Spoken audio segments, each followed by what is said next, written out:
ഒരു കാലത്ത് വളരെ നല്ല സുഹൃത്തുക്കൾ, നല്ല ആത്മബന്ധമുള്ള ചക്കരയും ഈച്ചയും പോലെ അത്രത്തോളം പറ്റിച്ചേർന്നിരുന്ന അല്ലെങ്കിൽ പറ്റിച്ചേർന്നിരുന്ന രണ്ട് സുഹൃത്തുക്കൾ. എന്നാൽ കാലം കഴിഞ്ഞപ്പോൾ കീരിയെയും പാമ്പിനെയും പോലെ തമ്മിൽ കണ്ടാൽ കടിച്ചു കീറാൻ വരെ ദേഷ്യമുള്ള രണ്ട് ശത്രുക്കളായി മാറിയിരിക്കുകയാണ്. ആരെക്കുറിച്ചാണ് ഞാൻ ഈ പറയുന്നതെന്നാൽ അമേരിക്കൻ പ്രസിഡന്റ് ഡൊണാൾഡ് ട്രംപിനെ കുറിച്ചും അതുപോലെ ടെസ്ല, സ്പേസ് എക്സ് എന്നീ കമ്പനികളുടെ സിഇഒ ആയ ഈലോൺ മസ്കിനെ കുറിച്ചുമാണ് ഞാൻ പറഞ്ഞു വരുന്നത്. എല്ലാവർക്കും ടോക്ക് ടുഡേ വിത്ത് സുമേഷ് എന്ന നമ്മുടെ യൂട്യൂബ് ചാനലിലേക്ക് സ്വാഗതം. ഒരു നികുതി ബില്ലിൽ തുടങ്ങിയ തർക്കം, ആ തർക്കമാണ് ഇന്ന് വഷളായി രണ്ടുപേരും വലിയ ശത്രുക്കളായി സോഷ്യൽ മീഡിയയിലൂടെ വളരെ ശക്തമായി കൊമ്പ് കോർക്കുന്നതിൽ വരെ എത്തിയിരിക്കുന്ന ഒരു വലിയ വിഷയമായി മാറിയത്. ഗവൺമെന്റിന്റെ ചിലവുകൾ കുറയ്ക്കുന്നതിനും ഉപയോഗശൂന്യരായ തൊഴിലാളികളെ പുറത്താക്കുന്നതിനും വേണ്ടി ട്രംപ് രൂപീകരിച്ച ഡിപ്പാർട്ട്മെന്റ് ഓഫ് ഗവൺമെന്റ് എഫിഷ്യൻസി ഡോജിന്റെ മേധാവിയായിരുന്നു ഈലൻ മസ്ക്. ഈ പദവിയിലിരിക്കുമ്പോൾ ഗവൺമെന്റിന്റെ ചിലവുകൾ കുറയ്ക്കുന്നതിനു വേണ്ടി വളരെ അതിശക്തമായ ചില നടപടികളാണ് ഈലൻ മസ്ക് ട്രംപിനോട് ശുപാർശ ചെയ്തത്.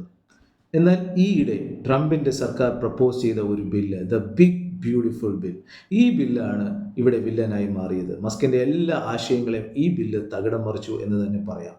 അമേരിക്കയുടെ ഒരു പ്രധാന ആവശ്യമായ അനധികൃത കുടിയേറ്റക്കാരെ പുറത്താക്കുക, അതുപോലെ അമേരിക്കയിലേക്ക് കൂടുതൽ ഇൻവെസ്റ്റ്മെന്റുകൾ എത്തിക്കുക, അതുപോലെ അമേരിക്കയിലെ പൊതുജനങ്ങൾക്ക് കൂടുതൽ ടാക്സ് കട്ടുകൾ നൽകുക എന്നിവ ഉൾപ്പെടുന്ന ഒരു ബില്ലായതുകൊണ്ട് തന്നെ ഡൊണാൾഡ് ട്രംപ് വിശ്വസിക്കുന്നത് ഇത് തൻ്റെ അജണ്ടയുടെ ഭാഗമായ ബില്ല് തന്നെയാണ് എന്നാണ്. അതുകൊണ്ട് തന്നെയാണ് ഡൊണാൾഡ് ട്രംപ് ഈ ബില്ലിനെ വളരെ ശക്തമായി പിന്താങ്ങുന്നതും. മസ്ക് പറയുന്നത് ഈ ബില്ല് വരുന്ന ആളുകളിൽ അമേരിക്കൻ സർക്കാരിൻ്റെ ചിലവ് കുറയ്ക്കാനല്ല പോകുന്നത്, കൂട്ടാനാണ് പോകുന്നത് എന്നാണ്. മാത്രമല്ല അടുത്ത 10 വർഷത്തിനുള്ളിൽ അമേരിക്കയുടെ ദേശീയ കടം 2.4 ട്രില്യനായി വർദ്ധിപ്പിക്കാൻ ഈ ബില്ല് ഇടയാക്കും എന്നാണ് മസ്ക് അവകാശപ്പെടുന്നത്. അതോടുകൂടി മസ്ക് ഈ ബില്ലിനെ പരസ്യമായി വളരെ ശക്തമായി വിമർശിക്കാൻ തുടങ്ങി. 2024 ഇലക്ഷൻ ക്യാമ്പയിനിൽ ട്രംപിൻ്റെ ഇലക്ഷൻ ക്യാമ്പയിനിന് വേണ്ടി ഏറ്റവും കൂടുതൽ തുക സംഭാവന ചെയ്ത ആളാണ് മസ്ക്. ഏകദേശം $300 മില്യൺ മസ്ക് ട്രംപിന് ഈ ഒരു ഇലക്ഷൻ ക്യാമ്പയിന് വേണ്ടി കൊടുത്തത്.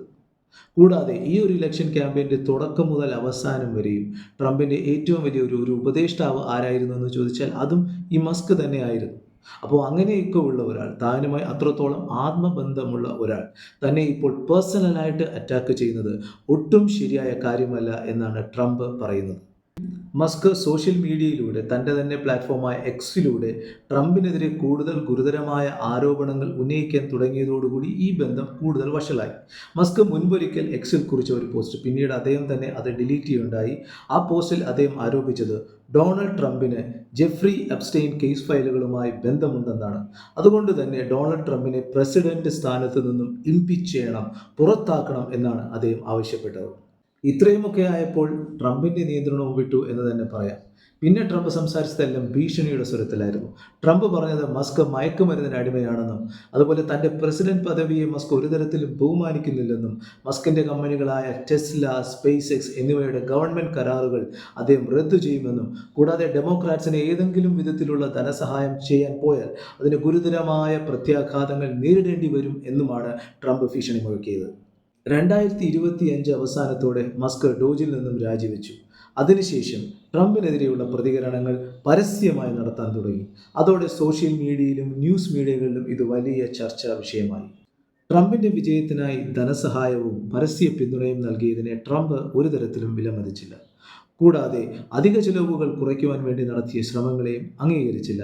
ഇതാണ് മസ്കിനെ ചൊടിപ്പിച്ചത്. അതുകൊണ്ടാണ് മസ്ക് പറഞ്ഞത് മസ്കിൻ്റെ സപ്പോർട്ട് ഇല്ലായിരുന്നുവെങ്കിൽ 2024 ഇലക്ഷൻ ട്രംപ് ജയിക്കയില്ലായിരുന്നു എന്ന്.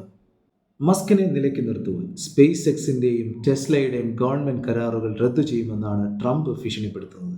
അങ്ങനെ സംഭവിച്ചാൽ അത് നാസയ്ക്കും പെൻറ്റഗണിനും വലിയ തിരിച്ചടിയായിരിക്കും. കാരണം അവരുടെ പല പ്രോജക്റ്റുകളും ഇതോടെ മുടങ്ങിപ്പോകാനുള്ള സാധ്യത വളരെ കൂടുതലാണ്. കൂടാതെ അമേരിക്കയുടെ സ്വപ്ന പ്രോഗ്രാമായ ഗോൾഡൻ ഡോം പ്രോജക്റ്റും വഴിയിലായി പോകുവാൻ ഇതിലൂടെ ഇടയാവും.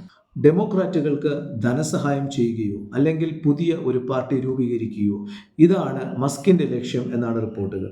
അങ്ങനെ സംഭവിക്കുകയാണെങ്കിൽ ട്രംപിൻ്റെ അനുകൂലികൾ മസ്കിനെതിരെ തിരിയാനിടയുണ്ട് എന്നുള്ളതാണ് സത്യം. 2025 ജൂലൈ 4 മുമ്പ് ദ ബിഗ് ബ്യൂട്ടിഫുൾ ബിൽ പാസ്സാക്കിയെടുക്കുവാനാണ് ട്രംപ് ലക്ഷ്യമിടുന്നത്.